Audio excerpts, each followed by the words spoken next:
Yo les gars, on se retrouve dans la première émission de ce podcast. Alors déjà, on n'a pas de nom, donc si tu as des idées de nom, donne-moi un petit nom en dessous dans les commentaires. Je suis accompagné de Ryan, Enchanté. qui est créatif stratégiste dans la boîte, Creative Lab. J'ai lancé une nouvelle agence. Et aujourd'hui, on va passer une heure, on va faire des petits jeux, on va essayer de vous donner de la valeur. Je sais que Ryan a préparé des trucs, moi je suis au courant de rien. Donc Ryan, je te laisse la main. C'est parti. Allez. Tiens, on commence direct. Tu parlais de l'agence. Ouais. Dans le dernier podcast que tu as fait avec BX, tu disais que tu n'étais pas trop dans l'entrepreneuriat, enfin, tu trouvais pas trop ta place, mais Ouais. tu te plaisais très bien en tant que salarié chez 900. Ouais. Du coup, qu'est-ce qui s'est passé depuis? Bah, bon point. Déjà, pour récapituler, genre, ouais, podcast de BX, il y a 2 ans. À ce moment-là, j'étais entrepreneur, j'étais entrepreneur et je venais de rentrer chez 900 Care. Donc, en fait, j'expliquais aux gens que moi, je m'étais entêté à entreprendre dans l'e-commerce, alors qu'au final, ça me plaisait, mais c'était pas totalement fait pour ça. Je suis le genre de mec pas hyper ambitieux et pas forcément très amoureux de l'argent. Donc, je fais les choses par kiff. Et au bout d'un moment, l'e-com ne me faisait plus trop kiffer et moi, j'étais trop là-dedans. Et donc, mon but, le message que je voulais faire passer chez BX, c'était que, ouais, les gars, je sais qu'il y a des mecs qui s'entêtent dans l'e-commerce, qui veulent être entrepreneurs, mais qui sont pas totalement faits pour ça. Ils sont mieux en mode bras droit d'un CEO ou directeur marketing ou quoi, et qui pourtant, ils s'entêtent parce qu'ils ont peur de dire je vais échouer, les gens, ils vont dire quoi de moi, etc. Et donc, ces gens-là, je voulais les inciter, comme moi, à se dire vas-y, prends tes compétences et donne-le au service d'une marque. Il n'y a rien de mal. Alors qu'on était un peu dans la hype de le salariat, rat race et tout, si t'es dedans, t'es nul, etc. Et moi, je voulais dire un peu ça. Et là, justement, j'ai fait le chemin inverse. J'ai quitté 900 Care où j'étais en CDI pour entreprendre. En fait, il y a plusieurs raisons. La première, c'est que j'ai envie de quitter la France. Ok. Et en fait, chez 900 Care, je ne pouvais pas parce que je dois être physiquement à Paris. Là, je voudrais quitter la France. Deuxième raison, c'est que je me dis, OK, je ne suis pas marié, je n'ai pas d'enfant et tout. S'il faut que je prenne un dernier risque, c'est maintenant. Donc, je me suis dit, let's go, vas-y, on prend ce risque. Et après, j'avais d'autres projets. J'avais un projet du genre lancer une formation. Et puis, il y a plein de gars, pendant que j'étais chez 900, il y en a plein qui me disaient, ouais, est-ce que tu peux faire mes ads? Est-ce que tu n'as pas un créatif stratégiste? Est-ce que tu n'as pas une bonne agence? À ces 3 questions, je répondais non. Et je me suis dit, bon, bah, c'est quasi sûr que si j'ouvre mon agence, j'ai des clients, tu vois. Et ça fait 3 ans que je fais des pubs pour 900, c'était trop bien. Mais bon, quand ça fait 3 ans que tu vends la même chose, tu fais un peu le tour. Et là, je me dis, OK, vas-y. De base, j'aimais pas trop le modèle de business agence, mais j'ai un peu changé le truc. Et là, je me dis, vas-y, t'as fait trop du sale pour 900 Care, c'était trop bien, t'as vendu, t'as fait croître une boîte, c'était trop, trop cool.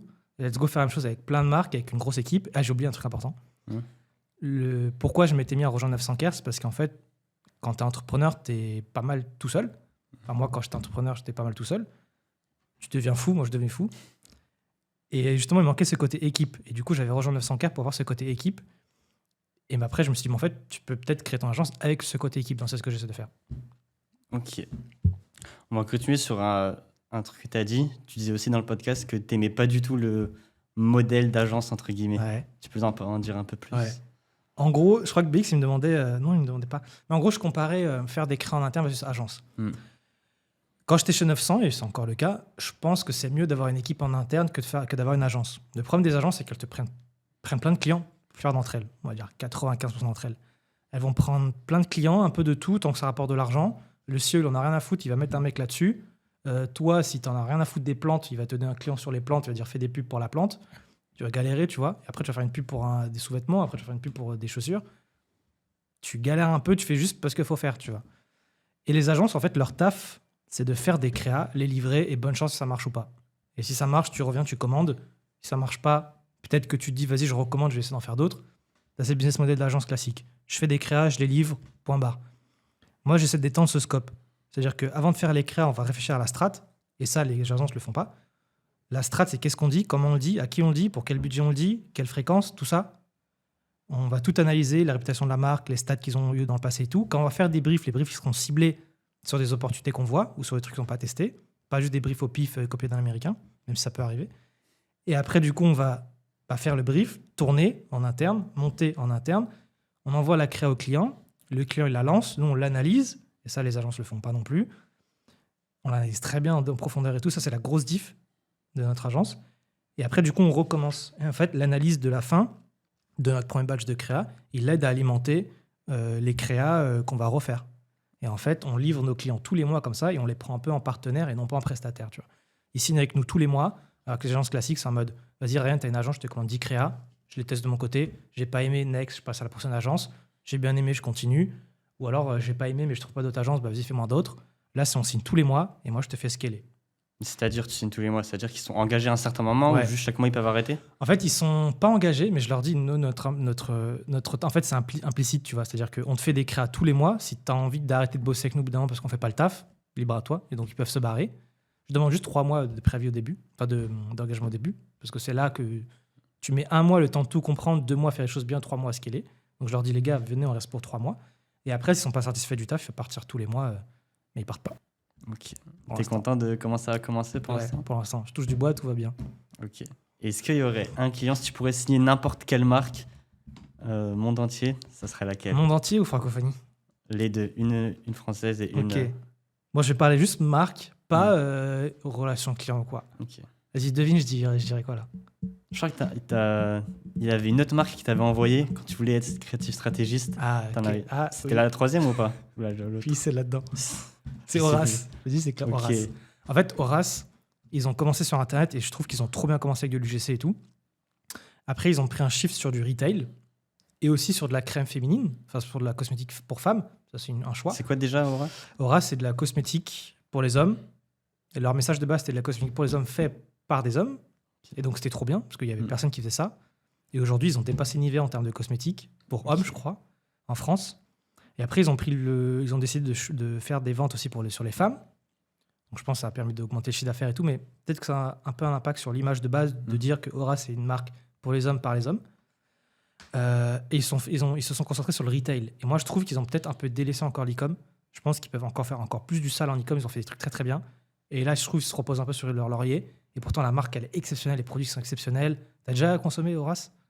Les packaging sont stylés. Je sais pas si c'est efficace, mais la marque, elle est tellement forte que tu prends, tu vois. Bref, la marque, ils ont vraiment géré ça de fou. Et je pense que je pourrais la faire atteindre un next step sur les ads et vraiment inonder le marché en France avec des stats de fou, des créas de fou, des roses de fou. Et eux, je kifferais. Ce serait un défi. Avec toutes les compétences que tu as acquises là au cours de ces dernières années, pourquoi tu n'es pas plutôt parti faire du drop ou de l'e-com? Parce qu'avec toutes les compétences que tu as, tu aurais pu scaler, faire beaucoup plus d'argent potentiellement que faire une agence. Ouais, j'y pense des fois. Alors, faire que du drop, non, parce que c'est chiant le drop. Au bout d'un moment, c'est bien pour apprendre, pour tester. Par contre, ouais, je réfléchis à faire un truc dans l'e-com, mais du coup, ça commencera en drop. Le problème, c'est qu'il ne faut pas se défocus quand tu as un business. Faire 2 choses différentes, c'est pas fou. Et je me suis dit, quand j'ai quitté 900K, je me dis, OK, vas-y, j'ai la notoriété et tout, let's go focus l'agence. Donc là, le plan, c'est de bosser l'agence. Et peut-être si un jour, je vois un truc, je me dis, tiens, ça, j'aimerais le vendre de fou. Peut-être que je me relancerai dans l'e-com. Peut-être les deux en parallèle, je sais pas. Mais je pense qu'in fine, ça sera l'e-com à la fin, le chemin. Okay. Si je trouve un bon produit. Parce qu'en fait, quand c'est ton propre produit, t'es passionné et tout. Donc quand je trouverai le produit que je veux vendre, que je veux mettre dans tous les foyers de France, peut-être que je ferai ça. T'as des idées un peu de quel produit? Tu sais, quand parlant, je pensais à Boku. Okay. L'anecdote de Boku, il faut que je te raconte. Ouais. William Montagu, qui est derrière Boku, marque de fou, CEO de fou et tout. William, big up. Je voulais lancer ce produit il y a genre 3-4 ans. Ah ouais? Ouais. Et parce qu'en fait, je me rendais compte que moi, je me lave les fesses à l'eau. En Inde, on se lave les fesses à l'eau. Dans tous les pays arabes, ils se lavent les fesses à l'eau. Et le PQ en France, c'est horrible, quoi. Et du coup, je me renseigne et tout. Et je vois sur le marché français, il n'y a qu'un seul acteur, c'est Boku. Et ils étaient en train de lever des fonds. C'est-à-dire qu'ils n'avaient pas de site et rien. Ils avaient leur campagne Ulule, je crois. Je contacte William, je lui dis salut, je me présente, j'avais déjà fait des sous et tout. Je lui dis écoute, je suis bon en e-commerce, je suis bon en pub et tout. J'ai vu que t'es en train de lever des fonds et tout. Est-ce que tu as besoin d'un mec pour venir renforcer l'équipe? Ou alors est-ce que je deviens concurrent? Et lui, William, hyper ouvert et tout, me dit ah super, merci pour l'approche, tout, hyper bienveillant. Il m'a dit désolé, j'ai déjà mon équipe et tout, blabla, force à toi. Tu vois. Après, j'ai regardé le coût, parce qu'en drop, le produit n'était pas si rentable que ça. Okay. Il coûtait cher. En l'occurrence, William, il a réussi à vendre ses bidets assez cher, pas trop. En fait, il a fait de la quantité, donc il a réussi à réduire les coûts. Ouais. En fait, je me dis ce produit-là, c'est exceptionnel. C'est un putain de produit. Niveau économique, c'est top. Niveau écologique, c'est top. Niveau tu l'utilises, tu ne veux pas revenir en arrière. T'as déjà utilisé ça? Non, tu l'avais fait au PQ? Ouais. C'est dégueulasse. Et si vous l'avez les fesses à l'eau, c'est exceptionnel. En fait, le PQ, ça étale ton caca. J'ai vu les pubs avec le Nutella. Là, ça étale et ça part pas. Genre là, si tu as du Nutella dans la main, tu as du caca dans la main, tu vas pas le faire avec du PQ, tu vas te laver les mains avec de l'eau. Et le caca, c'est parfaitement soluble dans l'eau. Et ça, je me dis, c'est exceptionnel. Et ça, tu peux le mettre dans tous les foyers de France. Tu es content de vendre ça. Tu sais que ça fait trop du bien. C'est un produit de fou. En plus, c'est marrant. Voilà, je pense à ça. Et sinon, là, tout de suite, Non, j'ai un truc, je sais pas si j'en parle parce que... Ouais, si tu le lances, c'est... Attends. Si, à l'époque, je voulais faire une marque de vêtements minimalistes. Moi, je m'habille souvent minimaliste, c'est-à-dire pas de motifs, pas de trucs, t'as pas l'œil et tout, j'aime pas. Je trouve ça chiant. Et je me dis, il manque d'une marque, en fait, juste je viens sur le site et je vois que des basiques bien faits. Et ça, je trouve ça manque en France. Il y en a qui arrivent, mais juste des basiques bien faits pour être cool. Ok. Tiens, regarde.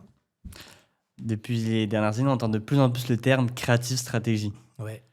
Qu'est-ce que c'est exactement? Parce que chacun a sa propre définition. Ouais. Creative strategy, en gros, c'est un terme que j'ai repris des US. Ok. J'en parlais il y a genre 3 ans sur LinkedIn et tout. À l'époque, ce qui est marrant, c'est que quand je tapais creative strategy sur LinkedIn, il n'y avait personne. Maintenant, il y en a plein. Et du coup, le problème, c'est que c'est un peu un terme que tout le monde définit comme il veut. Moi, je donne ma définition à moi. La creative strategy, c'est un grand mot pour dire qu'est-ce qu'on fait, comment on le fait, etc. C'est ton plan d'attaque, c'est ton contexte, c'est tout. Du coup, moi, j'aime bien dire que la stratégie, c'est qu'est-ce que je dis dans mes créas, comment je le dis. J'essaie des trucs courts, des trucs longs, des trucs chiants, des trucs journalistes. Qu'est-ce que je dis, comment je dis, à quelle fréquence, c'est-à-dire combien de créas je veux lancer, pour quel budget. Et c'est un peu tout ça. C'est qu'est-ce que tu fais. Et en fait, le but, c'est de faire des créas qui s'imbriquent dans une stratégie. La grosse diff entre un e-com moyen et un e-com qui va gérer de fou, c'est que l'e-com moyen, il va faire des créas, il va se dire, vas-y, les créas, c'est comme des petits soldats qui vont à la guerre un par un, alors que moi, je t'envoie une armée ensemble, tu vois. Elle est bien cette métaphore, je n'avais pas pensé. Et donc, en fait, nos créas, elles bossent ensemble. T'as un mec qui va tanker, et là, on passe sur du MMORPG, t'as un mec qui va tanker, t'as un mec qui va DPS, tu vois. T'as la rêve, t'as capté? En mode retargeting. Voilà. Le mec qui ça. prend tout le trafic, l'autre, il te fait les conversions. Après, t'as un mec qui supporte, ou quoi, bref. Et en fait, c'est ça. Les marques, elles comprennent pas que les créas, elles bossent ensemble, et pas une par une. En fait, une stratégie, c'est ça. C'est de définir un peu ton angle d'attaque et faire les choses avec une idée précise, une hypothèse précise, analyser les performances, valider tes hypothèses et améliorer ta stratégie. Vraiment améliorer ta réflexion. Pas faire les choses dans le vent. Une autre métaphore, un mec qui fait les ads sans stratégie, il tire des flèches sur sa cible sans regarder où elle va, où elle atterrit. Tu vois, il tire, il espère que ça va viser dans le mille. Avec une stratégie, tu tires, tu vas voir où est-ce que c'est, tu vas regarder la météo, le vent, la température ambiante, tout ça, l'atmosphère et tout, et là, tu vas retirer une flèche en fonction de ça, tu vois. Ok. Jusqu'à mieux cibler. Donc, c'est ça la stratégie créa. Ok. On a eu beaucoup de questions. À la fin, on va répondre à les questions spécifiquement. On a eu plein de questions sur comment commencer en tant que creative stratégiste. Ouais. Tu recommandes quoi rapidement? Comment commencer en tant que creative stratégiste? Alors, les gars, creative stratégiste, il y en a plein qui demandent ce métier-là. Le problème, c'est que creative stratégiste, il y en a plein qui sont pas bons. Parce qu'ils n'ont pas appris. Ils ont appris en agence et ils ont appris n'importe comment. En fait, le problème, justement, quand je te parle de la définition de creative stratégiste, il y en a qui pensent que creative stratégiste, c'est juste faire des créas et les livrer. Toi, c'est juste un mec qui fait des créas, tu vois. C'est pas un stratégiste, c'est juste un créatif. Et du coup, si tu veux te former, il y a plein de trucs sur YouTube. Déjà, il y a cette chaîne qui va être là pour ça. Tu as des Américains qui parlent de ça. Tu as Alex Cooper, Dara Denis, Barry Ott, Savannah Sanchez. Savannah Sanchez, elle parle pas trop de creative stratégie, mais tu peux regarder ces contenus-là. Et après, je pense que si je suis une marque et que je veux recruter un creative stratégiste, le truc le plus parlant, ça va être son portefeuille, ce qu'il a fait. Donc, va offrir tes compétences gratuitement à des gens. Moi, je la change, j'ai eu 900K, ça vaut. Demain, si tu n'as rien fait, tu vas contacter une marque et tu vas dire, bon, les gars, est-ce que ça vous dit que gratuitement, je fais vos créas? Juste, vous payez les coûts. Pourquoi pas? Il y en a, ils pourraient prendre le risque, tu dépenses beaucoup d'ads. Je prends, tu vois. Et du coup, tu fais les ads pour eux. Et en fait, quand tu es créatif stratégiste, il faut avoir un background media buying. Donc déjà, forme-toi sur media buying. Formation de Yomi, elle est très bien. Il y a des vidéos sur YouTube, tu apprends à faire du media buying. Le media buying, c'est pas si compliqué que ça à comprendre, mais c'est chiant à être bon parce qu'il faut naviguer dans l'outil. Et l'outil, il est chiant et il change souvent. Et tu vas pouvoir pratiquer que quand tu as des thunes, tu vois. Tu vas faire des ads que si tu as des thunes dans le media buying. Donc, juste regarde une formation, comme ça, tu as la théorie. Si tu as un pote qui fait de l'e-com ou quoi, pareil, contacte des gens, dis-leur, vas-y les gars, je te fais ton media buying gratuitement. Comme ça, tu chopes un peu, tu es à l'aise avec l'interface, tu vois comment ça fonctionne. Tu sais comment l'algo fonctionne, ABO c'est quoi, CBO c'est quoi, les métriques, ce qu'elle veut dire et tout. Tu te formes en créative stratégie, tu essaies de faire des créas pour des marques en réfléchissant. Pour ça, tu pourras regarder des vidéos et tout, mais tu analyses la marque, tu analyses sa réputation, ce que Google dit sur la marque, ce qu'elle a fait par le passé dans sa bibliothèque publicitaire. Si tu as accès à son compte Facebook, tu regardes les créas qu'elle a fait. Tu essaies de décortiquer c'est quoi le format, c'est quoi l'angle marketing, c'est quoi le message, enfin, c'est quoi le persona. Tout ça, on en apprendra un jour, ce sera un autre sujet. Et tu fais les créas pour la marque, tu le livres et tout. Et au bout d'un moment, tu es là en mode, bon, bah les gars, j'ai fait 6 mois de media buying pour un mec qui s'appelle comme ça, j'ai dépensé tant. J'ai fait tel créa qui ont bien marché, regardez. Et là, c'est cadeau, tu vois. Là, tu peux closer. Okay. Et là, tu peux nous concurrencer. Ok. Mais on va te fumer. Vas-y, finis. Non, mais on va vous fumer en créa stratégie. Ok. Imaginons qu'il y a un tout débutant. Imaginons, toi, là, si tu perds toutes tes connaissances, et tu sais un peu tu vas aller dans ce domaine, comment tu te prendrais, par exemple, approcher les marques, essayer de le faire de la bonne manière? C'est-à-dire que j'ai plus de compétences, j'ai plus trop de connaissances, je veux devenir créatif stratégiste Ouais, et que je veux approcher une marque. c'est ça. Comme je t'ai dit, je pense que je l'approcherai déjà avec un background. Donc, j'ai cherché ce background. Ok, Sinon, ça comment l'a tu pas le trop. cherches, ce background? Tu contactes des marques que tu kiffes, tu leur dis les gars, je vous fais des créas gratuitement, juste vous payez les coûts. Moi, vous me payez pas. Donc, vous payez par exemple 150 € le créateur UGC. Ou alors, même pas, toi, tu peux aller dans la rue avec le produit et faire des créas. Ça te coûte que dalle, juste ton temps à toi. Tu envoies la créa au client. S'il s'avère que le client n'a jamais testé le micro-trottoir ou que tu l'as très bien fait, la créa peut marcher. Donc, fais ça. À côté, si possible, demande à cette marque si tu peux faire leur media buying. Je pense qu'ils ne voudront pas. Une marque qui dépense beaucoup, elle ne veut pas que tu touches à son media buying. Donc, soit tu demandes à un pote, soit juste tout seul chez toi, tu vas sur le BM Facebook, tu essaies de comprendre comment ça fonctionne. Tu lances des ads, mais à 0 €, tu ne mets pas de budget. Juste, tu navigues l'outil, parce que c'est un peu chiant. Il faut juste naviguer l'outil. Et une fois que tu as navigué l'outil, tu as regardé assez de vidéos et que tu comprends tout ce que les métriques veulent dire et que tu as fait quelques créas pour des marques, là, tu peux approcher d'autres marques en disant voilà ce que j'ai fait, voilà ce que je sais faire maintenant. Est-ce qu'on fait un truc? Voilà. Ok. Voilà. Tu as réussi à te faire un nom dans ce domaine de la publicité, entre guillemets. Et tu m'as dit, je te connais un peu, tu es un peu introverti, etc. Tu n'aimes pas trop forcément te montrer. Ouais. Comment tu as réussi un peu à te faire un nom dans ce domaine? En effet, je suis introverti, mais quand je fais des tweets chez moi, ça va, je parle à personne. Donc en fait, de base, j'ai créé une communauté sur Twitter. Justement, à l'époque, quand je me suis lancé dans l'e-com, j'avais personne autour de moi qui faisait de l'e-com. Je me dis, le meilleur moyen, c'est d'essayer de toucher du réseau ou quoi. Donc je me suis dit, vas-y, je vais parler de mon e-com sur Twitter. Et naturellement, je vais me faire des potes dans l'e-com. Donc je me suis fait des connaissances dans l'e-com et du coup, j'ai continué. J'ai délaissé un peu la Twitter. Mais j'essaie de donner des tips, de documenter, etc. Donc ça fait une petite communauté. Et après, j'ai eu de la chance, 900K, le succès, entre guillemets, a fait du bruit. C'est-à-dire que les gens, ils savent, au bout d'un moment. Et les trucs qui sont marrants, j'ai une anecdote qui est marrante. Moi, je suis pas une star ou quoi, je suis pas un influenceur ou quoi. En fait, la première fois que je suis allé dans un événement physique, les gens, ils me regardaient. Et en fait, trop bizarre. Genre, moi, je suis avec mes potes et tout, je vois des mecs qui me fixent, ils sont comme ça, genre en mode. Moi, dans ma tête, je suis en mode, mais frère, je vais m'embrouiller. Genre, pourquoi il me fixe ce mec là? Je pense à un mec, je dis, pourquoi il me fixe et tout, se fout, tu vois.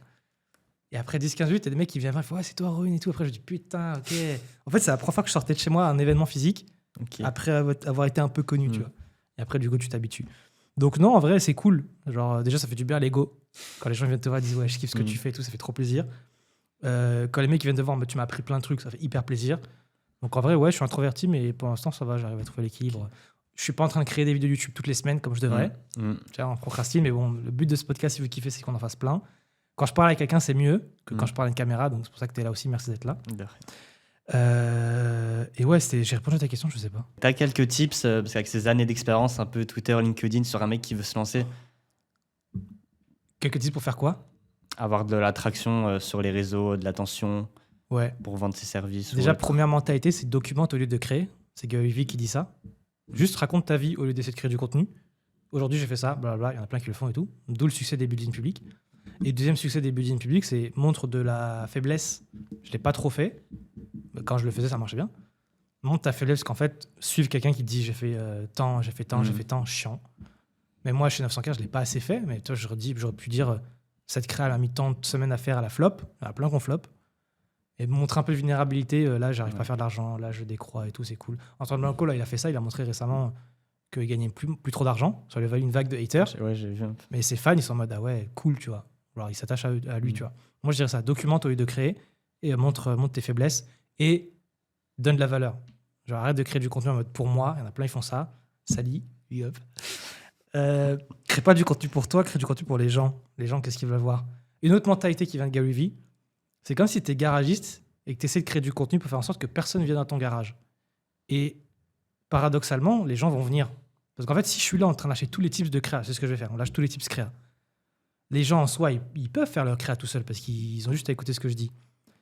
Mais ils vont pas le faire. Et du coup, ils vont se dire, c'est qui le mieux placé pour le faire? Ah bah c'est Rohin.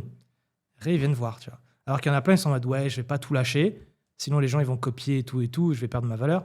C'est une erreur, tu vois. Ok. Voilà.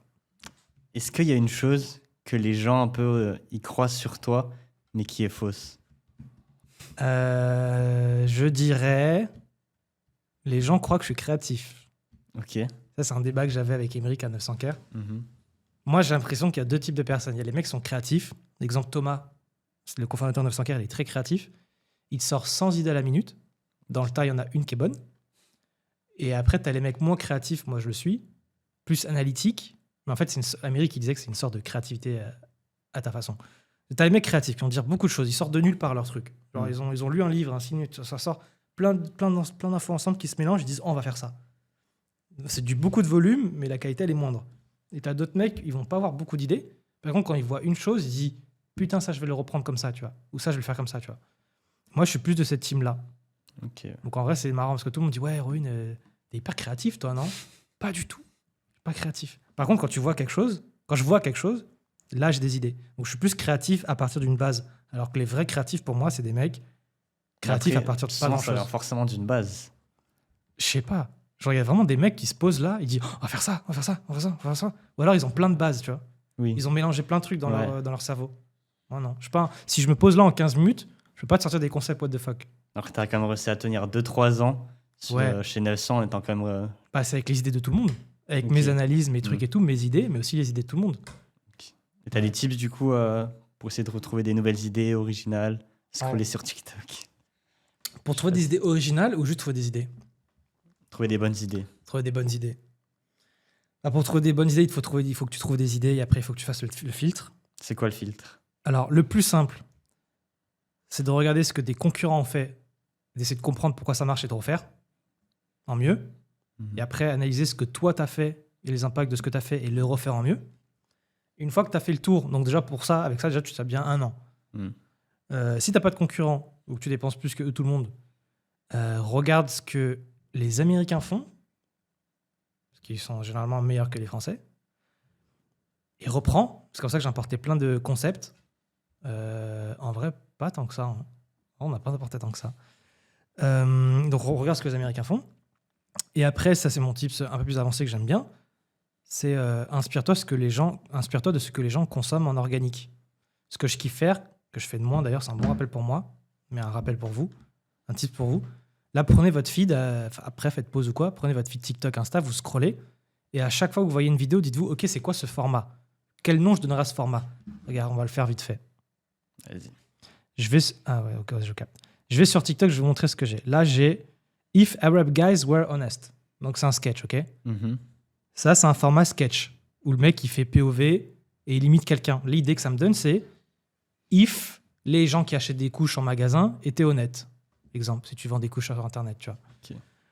Et puis, tu joues le rôle d'un mec qui dit, ouais, moi, l'idée, elle est nulle, mais tu vois le truc, tu vois. Je scroll, j'ai un live, on va zapper. J'ai un extrait de Wonder Woman, pas faire grand-chose. J'ai Guillaume Play en podcast. Bah, là, c'est cadeau, podcast. Format podcast, ça c'est un format podcast. Est-ce que j'ai fait un format podcast ou non? Je vais le faire. Là, j'ai une pub à nous. Après, des fois, tu as des conneries. Celle-là est très bien, c'est une nouvelle pub de chez Oli. Okay. En plus, quand tu scrolles ton feed, tu vois les pubs et tu vois le contenu organique. Donc, regarde les pubs. Regarde, lui, par exemple, j'aime bien, il fait beaucoup à l'américaine. C'est genre, il est debout face à une table très colorée, très blanche, très simple. Il y a du blanc là, il y a lui, après, il y a du blanc. Et il montre juste un produit, c'est focus sur le produit. Et il fait des choses avec ça. Il fait des trucs visuels, tu vois. Là, j'ai les Miss France, les candidats des Miss France. Là, j'ai encore un sketch. Voilà, tu scrolles, tu dis, OK, ça, c'est quoi le format? C'est quoi l'ADN de ce format? Est-ce que j'ai déjà fait un truc similaire ou non? Voilà. Ok. Et après, une fois que tu as fait ça, fais appel aux gens autour de toi. Au bout d'un moment, qu'on n'a plus trop d'inspi chez 900, ce qu'on faisait, c'est qu'on faisait des ateliers brainstorm. Okay. Où en gros, on choisissait un angle, ou peut-être un thème si on avait, mais généralement, c'était un angle. C'est OK, comment on va vendre nos dentifrices à des mecs qui font de la randonnée? Et après, on se posait avec des mecs, avec des gens différents dans l'équipe. Et on disait, voilà, les gars, si vous devez vendre notre dentifrice à des mecs pour la randonnée, vous feriez quoi? Vous feriez comment? Et le règle de ce brainstorm, c'est que moi, je me tais, je dis rien. Je prends toutes les infos. Il y en a plein dans ma tête. Je veux dire, ça, pas possible. Ça marchera pas pour telle raison. Ça. Et il y en a un, je me dis, ah, là, il y a un truc à creuser. Et moi, je rajouterai un élément par-dessus où là, du coup, ça fera une halte, tu vois. Okay. Voilà. C'est les meilleurs tips, je pense, pour trouver des idées. Si je peux rajouter un truc, c'est de regarder les commentaires sous les ads. Ou même si tu n'as pas encore lancé les ads, regarde les commentaires de tes concurrents. Oui. Souvent, il peut y avoir des idées bien intéressantes. J'avais oublié. Les commentaires, les forums. Ouais, bien vu. Ok, tu as fait beaucoup d'argent dans ton parcours. Ça fait combien de temps tu as commencé le drop en termes d'années? Le drop, il y a... Alors, Alors 3 ans chez 900, 6 ans, Ok. 6-7 ans. Ok. Donc là, si demain, tu as 10 millions sur ton compte, Ouais. qu'est-ce que tu fais de tes journées?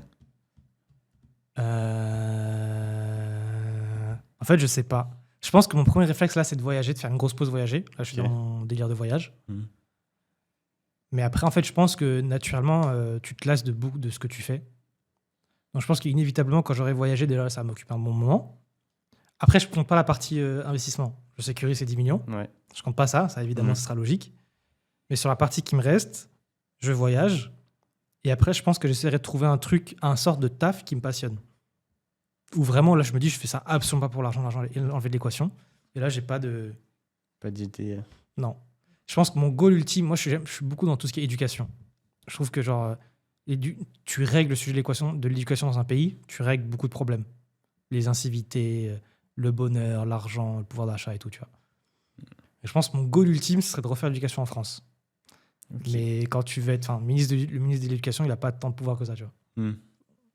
T'as beau être un mec hyper pédagogue, t'es ministre de l'Éducation en France, tu vas pas aller très loin, tu vois. Donc, c'est dans un coin de ma tête de peut-être créer une école. Genre une vraie école en mode physique et tout. Ouais. Tu vois, genre, il y a les bails de Montessori et tout. Ouais. Le problème, c'est que ça coûte cher à faire, une école, et pour C'est entretenir une école. Du coup, que t'as que les gens riches qui Ouais, vont qui mettre vont- leurs enfants dedans. Mm. Du coup, tu règles le problème, mais pour une petite partie. Mm. Et soit tu trouves un business model innovant et c'est pas cher pour tout le monde. C'est impossible. Je sais pas. Une nouvelle Qui- technologie, j'en sais rien. Des Ouais. profs IA, j'en sais rien. Soit ça doit être au niveau gouvernemental. Le truc doit changer. C'est fou que, genre, à l'école, l'école, c'est la même depuis 50 ans. Ouais, mais après, l'objectif de l'école, c'est pas de. Ouais. Ah, c'est un objectif. Je sais pas. C'est quoi Le- l'objectif de. De base, l'école a été créée pour que les gens ils soient de bons ouvriers. Ouais, Donc, ils puissent écouter les ordres et faire des tâches à la chaîne. la chaîne. Ouais.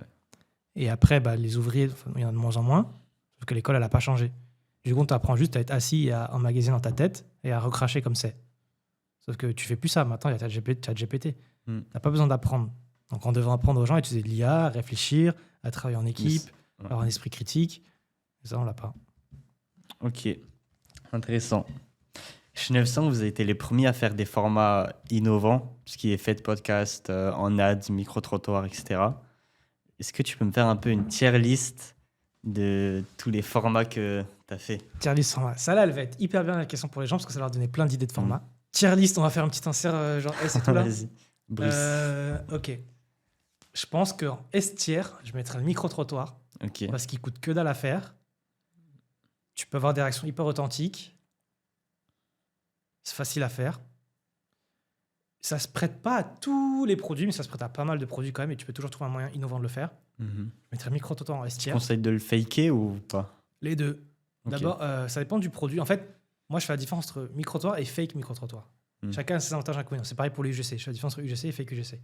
Un vrai micro-trottoir, tu as des réactions authentiques, mais le script, il part en cacahuète. Tu n'arrives pas à aiguiller le truc. Sauf si tu interroges 10 personnes et qu'après, tu fais un match-up pour avoir un script parfait. Tu vois. Donc, fais des vrais. Tu sais que ça va être hyper authentique, mais peut-être moins bien scripté, moins bien déroulé. Ou alors, tu fais 10 micro-trottoirs et tu les mets ensemble si tu arrives et tu fais un truc qui tient la route. Ou alors, tu peux le faker et là, les gens, ils voient que c'est faké. Mais en fait, t'abuses. Genre, t'abuses des réactions, etc. Donc, les gens, ils passent un moment, ils vont pas dire c'est fake. Bien sûr que c'est fake, ça se voit, tu vois. Ne fais pas les entre-deux. Fais pas genre c'est fake. Tu vois, on l'a fait récemment. Fais pas genre c'est fake. Enfin, c'est réel en mode c'est fake. Sauf si tu veux tester quelque chose. Dans ce cas-là, ok, tu veux tester un message, un truc, fake-le et juste le temps de le tester, tu vois. Deuxième, je mettrais. Ah, j'hésite. J'hésite entre fondateur. Non, je sais, ça va être fondateur. Ok. Vidéo fondateur. Les fondateurs, ils pitchent leurs produits comme personne. Ils ont toujours un truc unique. Ils peuvent dire j'ai créé, voilà pourquoi j'ai créé. Il n'y a personne dans le monde qui a pitché le produit plus que eux. Et si tu as la chance d'avoir un fondateur charismatique, excentrique ou quoi, encore mieux. Et même s'il n'est pas excentrique ou quoi, tu peux réussir à rendre le truc un peu attachant ou quoi. Inconvénient, tous les fondateurs ne veulent pas se montrer. Tous les fondateurs ne sont pas hyper charismatiques, même si tu peux le faire à quelqu'un de pas très charismatique. Un peu plus chronophage qu'un micro-trottoir. Un peu plus compliqué, entre guillemets. Mais quand même, pas si compliqué que ça. Ça, c'était A tiers. Ok. B tiers, voire A tiers, je mettrais podcast. Par contre, attention, ne faites pas comme on le voit partout sur le feed. Faites-le en mode... Alors, la majorité des podcasts que je vois, c'est « t'as une phrase, j'ai une phrase », et je suis en mode « oh là là, ce t-shirt, il est vachement serré. Ouais, bah moi, j'ai le t-shirt de ça. Et depuis que ma copine, elle a ce t-shirt, elle me dit que je suis super beau. » Tu vois. Tu rigoleras après. Vous voyez de quelle pub je parle, l'équipe. Il y en a plein comme ça. Moi, je préfère... Après, en fait, ce genre de format marche. Donc, tu peux les faire. Moi, je préfère l'autre, mais il faut faire les deux. Fais les deux. Je préfère que ce soit hyper naturel. C'est-à-dire que dans nous deux, on a fait plein des podcasts. Il y en a un qui va devoir pitcher, l'autre qui va devoir tendre des perches. Et après, on n'a pas de script. On a juste, OK, Ryan, il faut qu'on vende ce gobelet en disant qu'il est hyper jaune et il est hyper beau. Moi, je pitch, toi, tu me tends des perches. Et là, je vais t'en mode, OK, vas-y, on va faire un hook. Ou d'abord, je bois, comme ça, tu me laisses le truc et tout. Et je fais, c'est quoi ce gobelet? Ah, bah, ce gobelet, c'est le gobelet de chez la marque. Et là, c'est en mode freestyle. Tu rigoles, tu passes un moment. Les gens, ils kiffent le podcast parce qu'ils ont l'impression, c'est un peu pervers, ils ont l'impression d'interrompre une conversation, enfin, de voir une conversation. Et du coup, la conversation, il faut que ça soit naturel. Si tu as l'impression de regarder une conversation qui n'est pas naturelle, tu as juste l'impression de regarder un film. S'il y a deux gars qui parlent et il s'avère qu'ils sont filmés, passe un bon moment. Les meilleurs podcasts que j'ai vus, c'est deux meufs, deux mecs qui sont en train de rigoler. Genre, on voit limite que c'est off-script. Ils s'amusent, tu vois. Et là, ça marche bien. Et si tu t'amuses et qu'en plus, tu vends bien ton produit, c'est masterclass, tu vois. Okay. Après, je dirais... C'est pas pour tous les produits, mais j'aime bien c'est ce que j'appelle POV déjanté. Donc, en gros, tu fixes ta caméra là, tu la fixes où tu veux, et t'abuses. C'est un peu ce que fait Short, l'agent Short. T'abuses dans tes réactions et tout. Ouais, là, ça pète et tout, tu vois. Ça marche bien sur certaines audiences, sur certaines marques, ça marche pas sur toutes les marques. Ça, je la mettrais juste en dessous du coup du podcast. Et après, je mettrais le classique UGC, parce que c'est facile à faire, pas hyper chronophage, tu peux en faire plein assez facilement. Ça coûte, par contre, alors que les autres, potentiellement, ils ne te coûtent pas grand-chose. Tu payes 150 € une heure de podcast chez Podspace, t'en fais 10 des créateurs. Est-ce que j'oublie un format? Des trucs en entrepôt. Okay. Tout ce qui est... j'appelle ça POV, pas déjanté, mais POV. Enfin, en fait, t'as les entrepôts POV et non POV. POV, c'est point of view. Quand moi, je dis POV, c'est-à-dire que la caméra, elle est sur moi. Tu mets là, et si tu as des entrepôts ou quoi, bah, tu fais des préparations de commandes, tu vas voir tes collègues, tu fais des conneries, des trucs en bureau, quoi. Et après, tu peux faire la même chose, mais sans POV. Alors, non, on en a fait plein, je vais pas tout spoil. Parce que là, j'ai une créa d'un client, mais c'est le créa d'un client, je vais pas la donner. Enfin, c'est le créa qu'on fait pour un client, mais tu vois de quoi je parle, je pense. Est-ce que j'en oublie? Il y a un format que j'aime beaucoup, mais qui est dur à faire. C'est le fake stand-up. Ouais. Un humoriste qui pitch ton produit sur la scène. Mais en l'occurrence, tu fais en sorte que l'humoriste, il vanne le fondateur. Je vais te raconter comment on l'a fait chez 900. J'ai contacté plein d'humoristes qui débutent un peu, qui étaient prometteurs. Je suis tombé sur un humoriste qui s'appelle Adrien Montowski. Je lui ai dit, gros, j'ai ce produit-là. Il a kiffé le produit et tout. J'aimerais faire une pub assez innovante, où en fait, on est sur scène et tu fais un truc, tu vois. Et l'idée que je lui ai donnée, c'est que tu vas vanner le fondateur. Et ça, tout le monde peut le faire. C'est juste un peu de taf. Pratiquement tout le monde peut le faire. Et en fait, la mise en scène de la créa, c'est l'humoriste est sur scène et il y a mes deux fondateurs dans la salle. Et en gros, l'humoriste fait « Ouais, vous faites quoi dans la vie ?» et tout, un peu comme ils font tout le temps. Et il y en a, il dit « Ouais, moi, je vends du gel douche. » Et l'humoriste, il est en mode « C'est éclaté ton truc et tout. » Il fait « Non. » Et l'humoriste, en fait, c'est le jeu de l'humoriste qui vanne le fondateur qui se défend. Finalement, l'humoriste, il change d'avis. Et en fait, en faisant ça, tu donnes un prétexte à chacun de pitcher son truc. L'humoriste, il va dire « Tu fais quoi dans la vie ?»« Je vends du gel douche. » Ok, on sait que ça va pas, gel douche. MDR, c'est de la merde, un gel douche. Il a quoi de spécial ton gel douche? C'est un gel douche rechargeable. Ah ouais, rechargeable, montre et tout. Ouais, regarde, c'est rechargeable. Hop, des jeux de mots et tout. Finalement, l'humoriste dit putain, c'est stylé ton truc et tout. Ouais, merci, ça coûte combien? Ça coûte tant. Voilà. Ok. Et ça a bien marché Ouais. Ça, okay. C'est pas la créa qui a beaucoup dépensé, mais elle a quand même bien dépensé. Elle nous a permis de tenir quelques semaines quand même. Et en plus, ça t'aide pour le branding. Les gens ils voient ça, ils disent ah, marque innovante et tout. Et en plus, c'est des créas qu'on voit pas. Donc en fait, quand tu vois une créa comme ça, tu dis ouais, stylé et tout. Ça, tu sors du lot, tu vois. Et en plus, tu convertis. Est-ce que j'en oublie là? Tu penses quoi des statiques? Je sais qu'avec ChatGPT, il y a un peu la mode. Moi, j'aime pas trop. D'ailleurs, un truc, c'est que le fake stand-up, vous pouvez le faker avec Google VO 3. Ouais. Voilà. Les statiques, en fait, c'est des must-have. Mais d'après moi, c'est pas les statiques, c'est pas ce qui marche le plus sur les comptes. Ça marche beaucoup en retargeting, donc il faut les avoir en retargeting. C'est bien, c'est un bon moyen pour tester un angle. Mais généralement, rares sont les marques qui vont scaler en statique, ça existe. Tu vois, par exemple, je pense à Bonsoir, qui vend de la literie. Je crois qu'ils scalent plus en image qu'en vidéo. Parce qu'en fait, c'est de la literie. T'as pas besoin de m'expliquer. En fait, les vidéos, elles sont bien quand t'as besoin d'expliquer, passer l'émotion ou quoi, tu vois. Quand c'est un truc, tu comprends ce que c'est, t'as juste besoin de montrer qu'il est beau, la qualité ou tout. Une vidéo courte ou un statique, ça fera très bien le taf et limite, ça sera mieux, tu vois. Donc moi, c'est pas ce que je kiffe le plus, que je trouve pas ça hyper intéressant à faire, mais il faut en avoir dans ton compte, ouais. Je l'avais oublié. Donc je le mettrais à B au niveau des UGC. Faut l'avoir. C'est pas exceptionnel, mais il faut l'avoir. Ok. T'as à peu près tous les... Peut-être aspirationnel, c'est le dernier que j'avais noté, là. Aspirationnel, il existe ce mot? Ouais, il existe ce mot en français, non? Je crois. Je sais pas s'il existe. Peut-être c'est en anglais, je sais pas. Ouais, peut-être. En fait, aspirationnel, c'est des créas motivantes. Genre un peu épiques et tout. Enfin, motivant, triste. En fait, c'est une créa dont le but principal est de faire passer une certaine émotion. De la colère. Ah putain, je me fais arnaquer, c'est inadmissible. Les grands méchants loups, ils sont pas gentils. Oh, c'est super triste, ce genre de truc et tout. Voilà, faire passer une émotion. Crescendo de musique, de plans et tout, le texte, la voix, etc. Et on cale le produit là-dedans. Et ça, c'est pas mal. C'est dur à réaliser. Enfin, ça va dépendre du type d'aspiration que tu fais. On avait fait un chez 900 qui a très bien marché pendant longtemps. En soi, pas tout le monde ne peut le faire, mais là, on a quelqu'un qui l'a très bien fait. Et il a marché longtemps. Je crois qu'il tourne encore aujourd'hui. C'est OK, les gars, on a fait une dinguerie. Exactement. Ouais. OK, les gars, on a fait une dinguerie. Et qu'est-ce que j'allais dire? Ouais, je pense que c'est bien, c'est pas très facile à le faire. Ça nécessite un peu de taf d'écriture, des bons plans, mais ça se teste quand même. Mais ça, je mettrais ça en B au-dessus des UGC. Ok. Ouais. J'ai rien oublié, j'ai l'impression d'avoir oublié. Après, j'en ai plein d'autres, mais c'est sketch.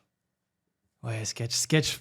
Je mets ça en B aussi, parce que c'est comme un UGC en fait. Pour moi, un sketch, c'est une variante d'un UGC, on va dire. Ouais. Et t'avais noté d'autres des formats, toi? Qu'est-ce que j'ai oublié? Mèmes. Ouais, les mèmes. Ouais, les mèmes, non. Parce que c'est. Je sais pas, ça peut marcher, mais. S'il y en a un que je mets en D, c'est les trends. Parce que le temps de faire une trend, la trend, elle a déjà disparu. Et si jamais ta pub, elle est lancée, que la trend, elle est encore là, bah, dans une semaine, ta pub, elle n'est plus d'actu parce que la trend n'est plus d'actu. Et tu peux vite tomber dans le ringard. Je crois que ça marche beaucoup aux US, en France, pas tant que ça. Mais si tu trouves une trend et qu'elle vient d'arriver, et que tu as une idée et que tu arrives à la réaliser rapidement, vas-y, fais. Et tu peux ça se trouve, ça peut marcher, tu vois. Je peux me tromper, je pense qu'il y a peut-être des marques sur lesquelles, notamment des trucs cosmétiques et tout, sur lesquels reprendre des trends et faire pratiquement que ça peut être cool. Ok. Ouais, je suis pas sûr. Est-ce que tu as quelques anecdotes par rapport à 900? Genre une situation grave ou un bon moment? C'est quoi le pire truc qui s'est arrivé? Pire truc ou meilleur truc? Pire truc. Pire truc, toi, tu veux du sale? Pire truc? Je sais pas si je la raconte, celui de... Je la raconte, on verra. Pas pire truc. J'ai fait... En 3 ans, j'ai eu le temps de faire plein de conneries. Ouais. Et à un moment, j'ai fait une créa où, en fait, je suis dans un entrepôt et je fais genre, je suis en train de faire une commande. Et pour le hook, je voulais dire Léna Situation. Et donc, en fait, j'ai un post-it dessus écrit genre, Léna Situation, elle a commandé. Et après, je fais la commande. Mais en fait, il y a écrit sur le post-it et sur l'écran, Lène à Situation. Moi, je me dis, c'est bon, ça passe, je parle pas de Léna Situation, je parle de Lène à Situation. Ça se trouve, il y a une meuf qui s'appelle Léna Situation, quoi. Enfin, Lène à Situation, tu vois. Et les gens, ils ont pas aimé parce que Léna Situation a une grosse communauté. C'était une erreur. Et les gens, ils ont mis dans les commentaires, ouais, vous parlez de Léna Situation alors que vous n'avez pas son accord et tout et tout. Du coup, on l'a coupé rapidement. Mais en fait, les erreurs, ça te permet d'apprendre des trucs. Je sais que, en fait, même la loi, elle est vague. Il n'y a pas de loi qui délimite ça, tu vois. C'est des jurys qui disent, enfin, c'est des mecs qui disent, ouais, non, là, t'as abusé, là, t'as pas abusé et tout. Et donc, il y a eu ça m'avait un peu fait chier. Parce que la créa, en plus, ça marchait bien. Attends, est-ce qu'un autre truc... Attends, je vais te dire un truc positif. Vas-y. Mais est-ce qu'un mec en drop, du coup, qui s'en fout un peu, il peut reprendre ça? Je pourrais pas le dire vas-y, mais oui. Ouais. Ne le faites pas, mais... Mais voilà. Attends, je veux dire, une anecdote positive. Il y en a plein, en vrai. J'en ai une, mais elle va pas être intéressante pour les gens. Qu'est-ce que j'ai pour qui peut être intéressant?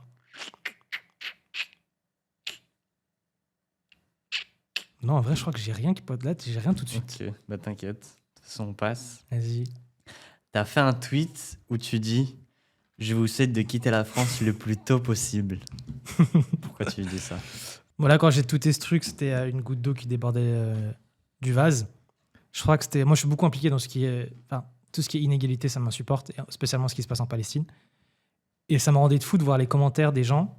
Enfin, de voir les commentaires où on dénonçait les génocides et des mecs avec des PP France qui commentent Hein, c'est la guerre, hein, bien fait pour eux, hein, ils ont pas l'air d'être si mauvais que ça vu les sourires qu'ils ont et tout, tu vois. Je me dis, frère. Donc déjà, en fait, de base, j'adore la France. Je suis français, je suis né en France, je suis fier de le dire, même si j'ai des origines indiennes. Quand on me pose la question, ça rend fou mes parents.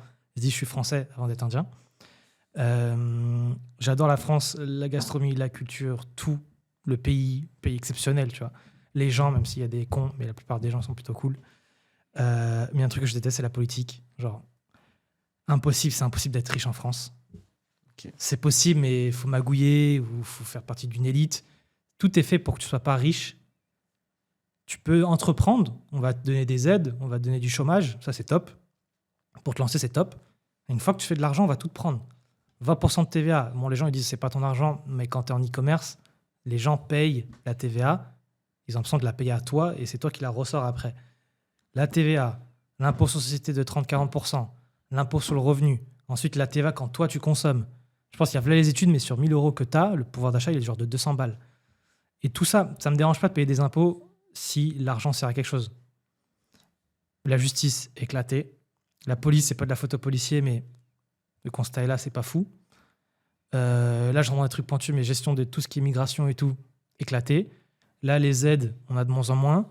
Là, les abus sur les aides. Les hôpitaux, ça va, mais bon, on a vu mieux en Corée ou à Dubaï ou quoi par rapport aux impôts qu'on paye. Donc en vrai, moi, je trouve que le pays part en cacahuète.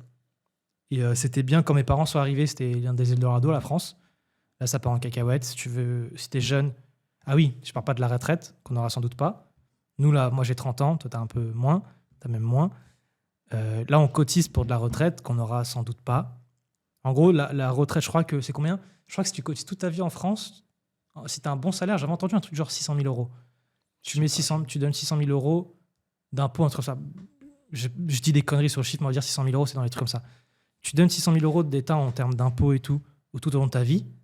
Frère, donne-les-moi ces 600 000 €, je m'occupe de ma retraite, tu vois. 600 000 € bien placés, tu vis toute ta vie à la retraite, tu vois. Tu passes 600 000 € tout au long de ta vie. À la fin, tu te retrouves avec plus d'1 million, 1,5 million. Bref, je préfère que les gens fassent leur propre retraite et comptent pas sur la retraite de la France. Et malheureusement, la France n'a pas en cacahuète, donc je souhaite aux gens de se barrer. Et tu sais où tu veux aller ?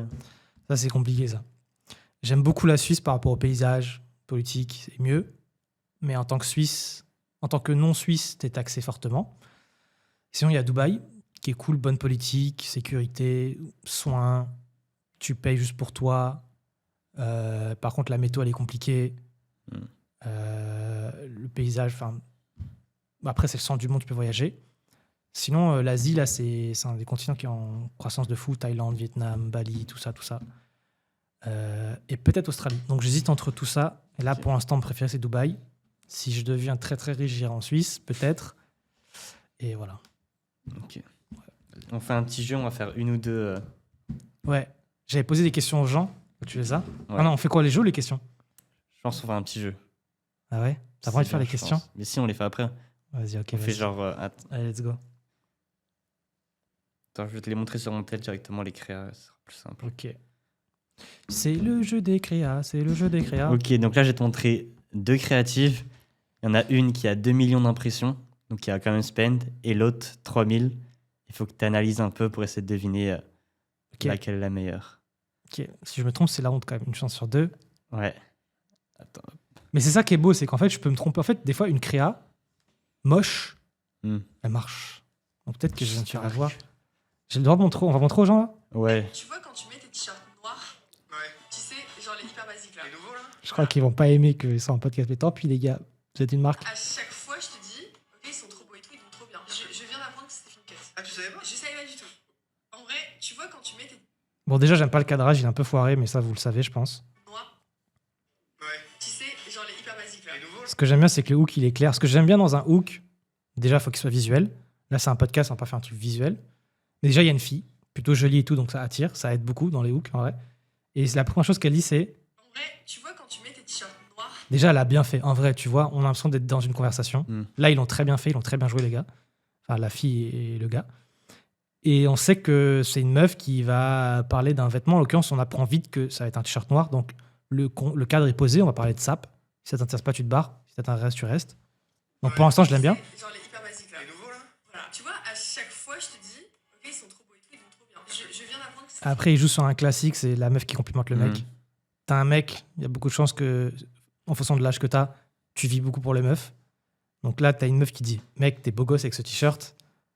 Bah, les gens sont en mode, ouais, moi aussi, vas-y, c'est quoi ce t-shirt? Moi aussi, je vais être beau gosse et tout. Après, il y a des petits b-rolls pour te montrer justement l'effet. Là, si j'étais à leur place, j'aurais testé deux versions. Une version sans b-roll, une version avec b-roll. B-roll, c'est les plans que tu mets en plus sur une timeline. On appelle ça b-roll parce que sur une timeline de montage, tu as le A-roll, c'est la bande principale. Et tu rajoutes par-dessus des plans d'illustration, c'est des b-roll. Après, tu as des CD. Et du coup, là, ils ont fait une version b-roll. Ça permet de voir le produit, mais ça casse le côté naturel. Donc, je testerai les deux. Qu'est-ce qui se passe si le mec, il avait un t-shirt noir et qu'elle lui disait en live, je pense qu'ils l'ont fait, en live, en mode, tu vois, ces t-shirts que tu mets là, je les trouve trop bien et tout. Il serre tes biceps et tout. C'est trop beau et tout. Ah, tu savais pas? Je savais pas du tout. Ouais, j'ai vu, je suis tombé sur une pub à eux sur internet. Il y avait genre des packs à. Je sais même plus combien je les ai payés, c'était pas très cher, des packs de 6. C'est très bien joué. Et tu vois, c'est ce que je dis, là, c'est naturel. Moi, j'ai trouvé ça grave naturel. Deux bleus, deux blancs et deux noirs. Et ouais, t'es pas la première à me le dire. Et tu sais que vraiment, ça te va. T'es pas la première à me le dire. Petit tac en mode. Ouais, je sais. Chaque fois, je me dis, mais je suis obligée de te faire un compliment, vraiment à chaque fois. Ça rend plus musclé et tout. Je suis obligé de te faire un compliment à chaque fois. Inconsciemment, tu dis, je vais mettre ça, les meufs, elles vont me faire des compliments. T'as un mec qui reçoit des compliments avec de meufs. À part, comment il s'appelle, il y a un influenceur qui perce en ce moment qui a une buzz cut là. Comment il s'appelle? Je sais plus, Jordan. C'est dingue, vraiment, je te jure, je réfléchis même pas. C'est clairement la créa 2 millions. C'est quoi l'autre? L'autre, C'est la créa 2 millions. Ok, après, tu la connaissais déjà, non? Ouais. Ok, du coup, non. Mais je te montre l'autre. Ça, c'est les vieux t-shirts de mon père et on va tous les jeter. Mon père porte les mêmes t-shirts depuis des années et ça, c'est les vieux t-shirts. Bon, déjà, c'est un angle différent. L'autre, on était sur un angle, je suis une meuf, tu portes un t-shirt, je trouve ça beau. Là, c'est je relook mon père. Moins fort déjà, mais quand même fort. Il y a des gens qui peuvent marcher. Ça, c'est les vieux t-shirts de mon C'est un format, je sais qu'on voit beaucoup. C'est cool, j'aime bien la caption en haut, je relook mon père. On sait que le cadre, ça va être je relook mon père, mais qui va regarder cette vidéo quand tu réfléchis, qui regarde cette vidéo? Les filles qui veulent relooker leur père? Il n'y en a pas beaucoup. Un père? Non. Donc en fait, je sais pas vraiment à qui s'adresse la vidéo, tu vois. Alors, je relook mon père. Bah, moi, je pense que c'est juste les meufs qui disent ah, j'aimerais bien relooker mon père, mais il n'y en a pas beaucoup. Il aurait fallu que je reçoive le daron qui soit à côté ou qui fasse le hook pour plus interpeller. Ouais, genre en mode ma fille, elle m'a offert ça. Ou peut-être une maman qui dit ma fille a offert ça à mon mari. Et maintenant, je le trouve trop beau et tout. Il a perdu du bide et tout. Ça target les femmes. Ouais, les mamans. Ouais. Et peut-être les mamans, elles vont. Enfin, les filles, quand elles vont regarder ça, vont se dire oh, vas-y, je vais acheter ça pour mon père, parce que ma mère, elle valide. Elle validerait. Que sa mère, là aussi, ça marche sur la fille aussi. Elle peut se dire vas-y, mon daron, il s'habille toujours random. J'ai envie de lui faire un cadeau. Ouais, mais c'est pour ça que je dis ça, là, ça target les meufs qui veulent relooker leur père. Mais il n'y en a pas beaucoup. Il y en a quelques-unes. Mais il y en a moins que l'autre angle, tu vois. Et on va tous les jeter. Mon père porte les mêmes t-shirts depuis des années et ils sont toujours trop larges. Ça lui donne un style vieillot et ça ne met pas du tout en valeur. À la place. C'est une bonne créa, c'est bien fait, mais l'autre, c'est la 2 millions. Ouais. Parce qu'elle est mieux faite, elle est plus stylée. C'était vraiment un podcast très bien fait, à part le cadrage du début, qui est raté. Très, très bien fait de la créa. C'est bon, on n'a pas trop le temps, donc on va passer aux questions. Mais dites-nous si vous aimez ce format-là de créa et il nous donne son avis et essaie de deviner un peu laquelle est la meilleure. Et si vous avez des idées de concepts de jeu ou quoi, dites tout en commentaire, nous on regardera tous vos commentaires. Il y a beaucoup de gens qui t'ont demandé de quelle marque tu t'inspires, que ce soit en France ou aux US. On va mettre des insertions des gens qui posent les questions à chaque fois? Ouais. Ok. De quelle marque je m'inspire aux US ou en France? Bah déjà 900 Care. Même aujourd'hui, là, ils font très bon taf, donc je regarde. Nali, Exode, Lily Skin, Boku, Sister Republic, Inga, Fincut. Ouais, des trucs pas mal en ce moment, enfin de mieux en mieux, même si c'est des agences, je crois. Et en vrai, mine de rien, je m'inspire pas. J'ai pris le mauvais réflexe de m'inspirer plus trop des marques françaises parce qu'en fait, je trouvais qu'elles faisaient vraiment humblement, elles faisaient toutes de la merde quand j'étais chez 900. Et les Américains, c'est presque pareil. Américain, j'ai beaucoup aimé ce que fait iSmile. Ça se voit peut-être un peu dans la DA des créas que j'ai fait chez 900. Rai Superfood en font des fois. Beaucoup de statique en fait, surtout. True Classics.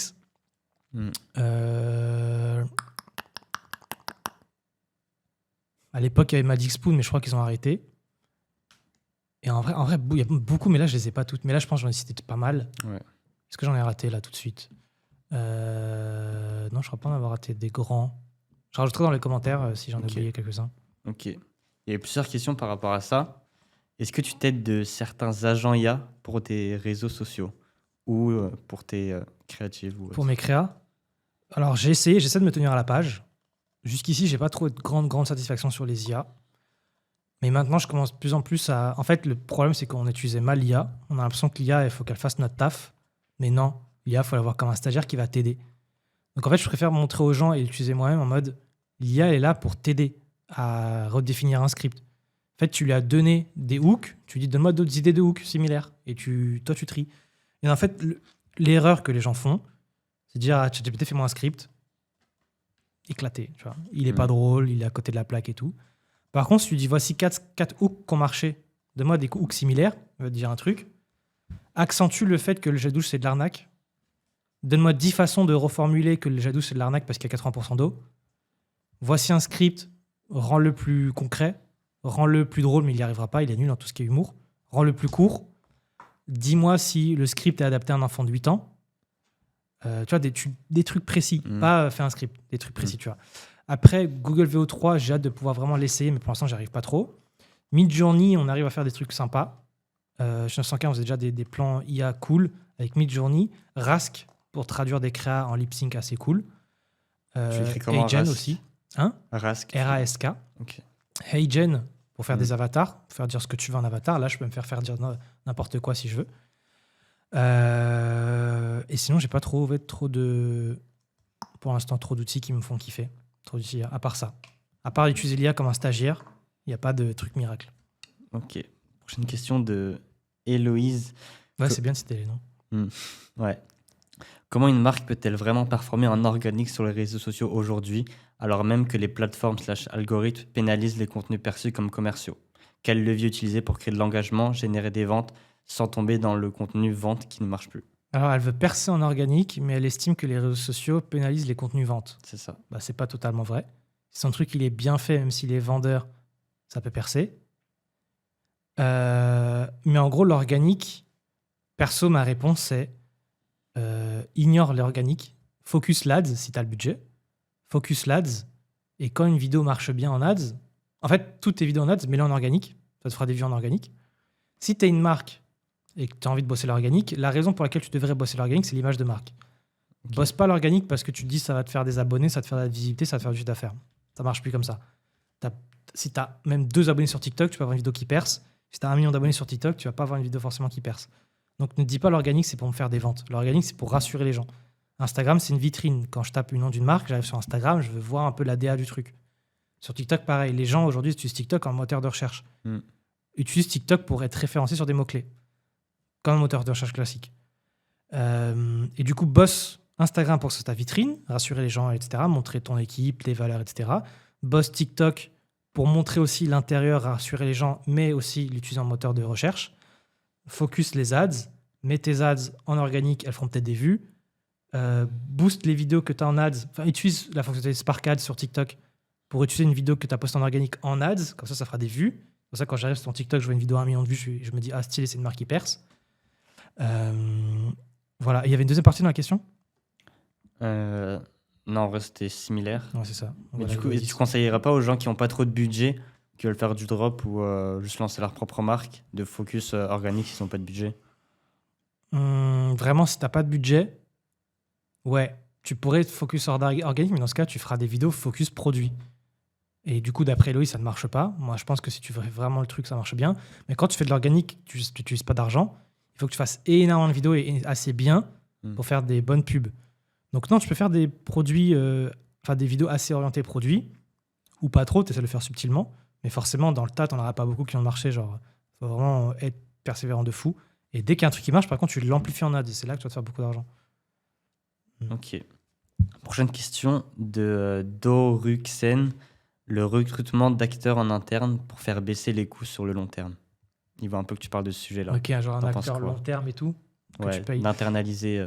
Non, pas fan. Pour moi, il ne faudrait pas internaliser l'acteur, sauf si tu es vraiment une grosse prod américaine ou une agence.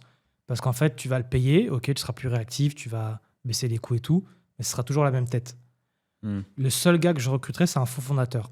Tu as un fondateur qui ne veut pas se montrer en vidéo, tu n'en as pas, ou c'est toi ou tu veux pas. Recrute un mec pour que ce soit le faux fondateur. Le problème, c'est que tu ne peux pas le rémunérer, il faut lui donner des parts. Parce que si tu le rémunères et demain il dit bon, bah gros, j'arrête, t'as plus de fondateur. Donc donne-lui plutôt des parts. Et sinon, ça vaut pas le coup. Moi, je préfère avoir un pôle de créateurs UGC. Et je sais qu'à chaque fois que je vais passer commande chez eux, ça va être du volume. Donc je leur dis, tu fais ta vidéo 150 €, je t'en prends 10 d'un coup, tu me fais 120 €, 100 € l'unité, tu vois. Tu prends 1000 €, tu vas pas dire non, tu vois. Ouais, ça serait ma réponse. Ok. Prochaine question de Zachary. Quels sont pour toi les skills les plus importants lorsqu'on est créatif, stratégiste? Les skills. Alors, je vais pas parler des skills humains, mais juste des. Enfin, non, en fait, les deux. La curiosité, la vraie curiosité. Essayer de comprendre pourquoi quelque chose marche. Quand tu regardes ta créa, quand tu regardes une autre créa, pourquoi les choses marchent. De l'empathie. C'est pas vraiment un skills, mais c'est, tu vois, un trait. De l'empathie pour essayer de comprendre et se mettre à la place de l'humain. En termes de skills purs, le media buying, il faut que tu comprennes les bases, il faut que tu comprennes comment l'algo fonctionne. Ensuite, je sais pas si je parle de psychologie ou de marketing, parce qu'en vrai, marketing, psychologie, tu vas l'apprendre sur le tas. Je pense franchement, il te faut juste des skills en media buying. Et le reste, ça s'apprend tout simplement quand tu analyses les réseaux sociaux, quoi. T'as même pas besoin d'avoir de skills en montage vidéo, parce que si tu as des skills en montage vidéo, tu le fais toi-même, c'est mieux. Mais sinon, c'est pas trop le taf d'un créateur stratégiste de monter des vidéos. Et en vrai, c'est tout. Genre, en soi, tu n'as pas besoin de tant de skills que ça. Enfin, après, si tu veux vraiment être bon, il te faudra des skills en créatif stratégie, c'est-à-dire être capable de mettre en place une stratégie, être capable d'analyser des performances de pub, être capable de voir un rendu final et de comprendre qu'est-ce qu'une bonne vidéo, comment structurer un bon script. Mais c'est des skills que tu vas prendre dans le tas. C'est pas des skills qu'il te faut pour être créatif stratégiste. Mais si la question, c'était comment être bon créatif stratégiste? Non, quels sont les skills Pour devenir créatif stratégiste? Attends, je vérifie.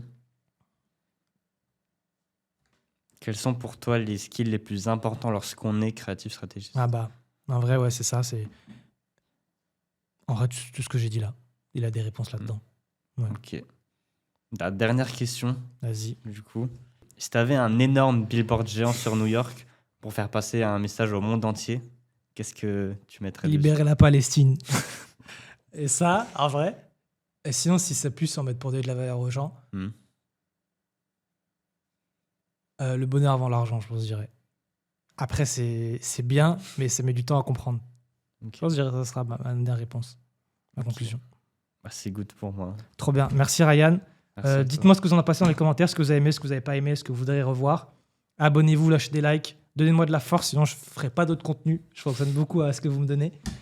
Et on se revoit peut-être une prochaine fois.